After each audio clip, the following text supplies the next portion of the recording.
وہ مرد اور عورت کی فطرت کے مطابق ہے، اس میں نہ مرد پر کوئی ظلم ہے اور نہ ہی عورت پر ہے۔ اور دوسرا جو خیال عورت کے ذہن میں ابھرتا ہے وہ یہ ہے کہ گھر کی ذمہ داری، بچوں کی دیکھ بھال اور گھر کے کام کاج یہ عورت پر ضروری ہیں، جبکہ مرد ان تمام کاموں سے بری و ذمہ ہے۔ تو ناظرین کرام، آپ اس بات کو سمجھ لیجئے کہ جب مرد اور عورت رشتہ ازدواج میں منسلک ہوتے ہیں تو دو طرح کی ذمہ داری ہوتی ہے، ایک گھر کی دیکھ بھال، بچوں کی تربیت، اور دوسری ہوتی ہے اخراجات کی ذمہ داری۔ اب ان دونوں میں سے ایک کو چاہیے کہ وہ اخراجات کی ذمہ داری اٹھائے اور دوسرے کو چاہیے کہ وہ بچوں کی دیکھ بھال کر لے۔ اب فطرت اس بات میں کس چیز کا تقاضا کرتی ہے کہ بچوں کی دیکھ بھال کسے کرنی چاہیے اور جو اخراجات کی ذمہ داری ہے وہ کس کو اٹھانی چاہیے؟ تو آپ دیکھیں اللہ رب العزت نے جو بچوں کا رزق ہے وہ بھی عورت کے ساتھ منسلک کیا، اور اسی طرح جو بچوں کی پیدائش ہے اس کا معاملہ بھی عورت کے ساتھ منسلک کیا ہے۔ اور دوسری بات ہے، آپ اگر دنیا کا مشاہدہ کریں تو آپ کو 90% ایسے تعلیمی ادارے ملیں گے کہ جس میں پلے، نرسری، پریپ 1، 2 کے اندر جو اساتذہ ہے وہ فیمیل ہیں جبکہ میل نہیں ہے۔ اس کی وجہ کیا ہے؟ اس کی وجہ یہ ہے کہ اللہ رب العزت نے جو محبت اور شفقت کا مادہ عورت میں رکھا ہے وہ مرد میں نہیں رکھا۔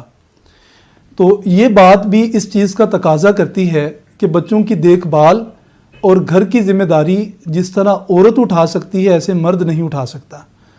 اور دوسری چیز یہ ہے کہ مجھ سے کسی بچے نے یہ سوال پوچھا کہ اگر عورت سافٹ ویئر انجینئر ہے تو وہ 1000 سافٹ ویئر بنا سکتی ہے جبکہ مرد اس چیز کی اہلیت نہیں رکھتا، تو اس میں ذمہ داری کس کو اٹھانی چاہیے اور جو اخراجات ہیں وہ کس کو اٹھانے چاہیے؟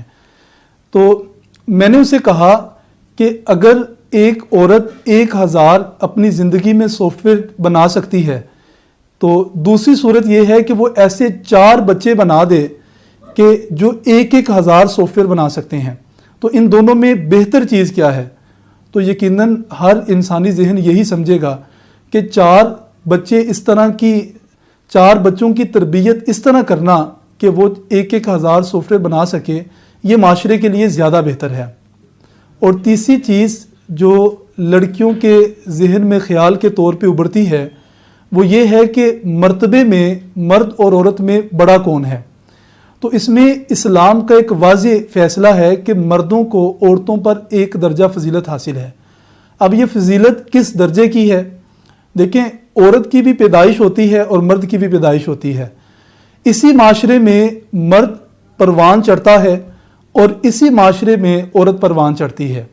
نہ مرد عورت سے افضل ہوتا ہے نہ عورت مرد سے افضل ہوتی ہے، لیکن جب رشتہ ازدواج میں منسلک ہو جاتے ہیں تو ضرورت اس امر کی ہوتی ہے کہ ان میں ایک حاکم ہو جائے اور دوسرا محکوم ہو جائے۔ اگر گھر کے 2 حکمران ہوں گے تو گھر کا نظام نہیں چل پائے گا۔ تو اس لیے اسلام نے مرد کو حکم دیا، شوہر کو کہا کہ یہ گھر کا حاکم ہے، یہ فیصلہ کرے گا، اور عورت جو ہے وہ اس کی اطاعت کرے گی۔ اگر عورت مشورہ دیتی ہے تو مرد کو چاہیے کہ اگر مشورہ اچھا ہے تو اس کی بات پر عمل کرنا چاہیے۔ اور دوسری طرف اگر دیکھا جائے، وہی عورت جب بچے کی ماں بنتی ہے، بچہ چاہے جس مقام و مرتبے کی انتہا کو پہنچ جائے، ماں پھر بھی اس سے زیادہ مرتبہ رکھتی ہے۔ تو ایک طرف عورت کو مرتبہ زیادہ دیا ہے اور دوسری طرف مرد کو مرتبہ زیادہ دیا ہے، لہٰذا اس میں مرد و زن کے اندر اسلام میں برابری ہے۔ ایک بات یہ ابھرتی ہے کہ جب مرد یا عورت میں سے کسی ایک کا قتل ہو جائے تو ان کی دیت میں اختلاف ہے۔ اگر مرد غلطی سے قتل ہو جائے تو اس کی دیت 100 اونٹ ہے، اور عورت غلطی سے قتل ہو جائے تو اس کی دیت 50 اونٹ ہے۔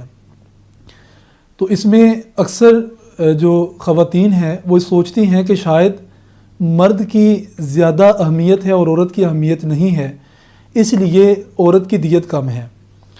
تو یہ بھی فطرت کے مطابق ہے اسلام کا فیصلہ، اس لیے کہ جب مرد کا قتل ہوتا ہے تو اس کی دیت اس کی خاتون کو ملتی ہے، اس کی بیوی کو ملتی ہے۔ تو بیوی کے لیے معاشرے میں نکل کر روزی کمانا زیادہ مشکل ہوتا ہے مرد کی نسبت، اس لیے عورت کی جو دیت ہے، مرد کی دیت 100 اونٹ ہے تاکہ عورت کو سپورٹ کیا جا سکے، اور اگر عورت قتل ہوتی ہے تو اس کی دیت کے اونٹ ملتے ہیں مرد کو، اور مرد معاشرے میں روزی کمانے کے لیے نکل سکتا ہے، اس کے لیے آسانی ہوتی ہے روزی کمانے میں۔ تو وہ اور مرد کو 50 اونٹ دیے ہیں، اس معاملے میں بھی یہ جو اسلام کا فیصلہ ہے یہ فطرت کے مطابق ہے۔ اور ایک یہ خیال ابھرتا ہے کہ جب وراثت کی تقسیم ہو تو مرد کو 2 حصے ملتے ہیں اور اس کی نسبت عورت کو 1 حصہ ملتا ہے۔ تو یہ جو مرد کو 2 حصے ملتے ہیں، عورت کو 1 حصہ ملتا ہے، اس میں بھی اسلام نے عورت کو پیچھے نہیں چھوڑا۔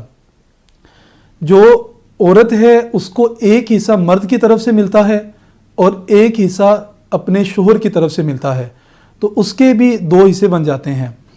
تو ناظرین کرام، ان تمام باتوں سے یہ بات سمجھ آتی ہے کہ اسلام یہ دین فطرت ہے اور مکمل نظام حیات ہے، اس میں نہ مرد پر ظلم ہوا ہے نہ عورت پر ظلم ہوا ہے۔ تو اللہ رب العزت سے دعا ہے کہ اللہ تعالی ہمیں اسلام کے مطابق زندگی بسر کرنے کی توفیق عطا فرمائے۔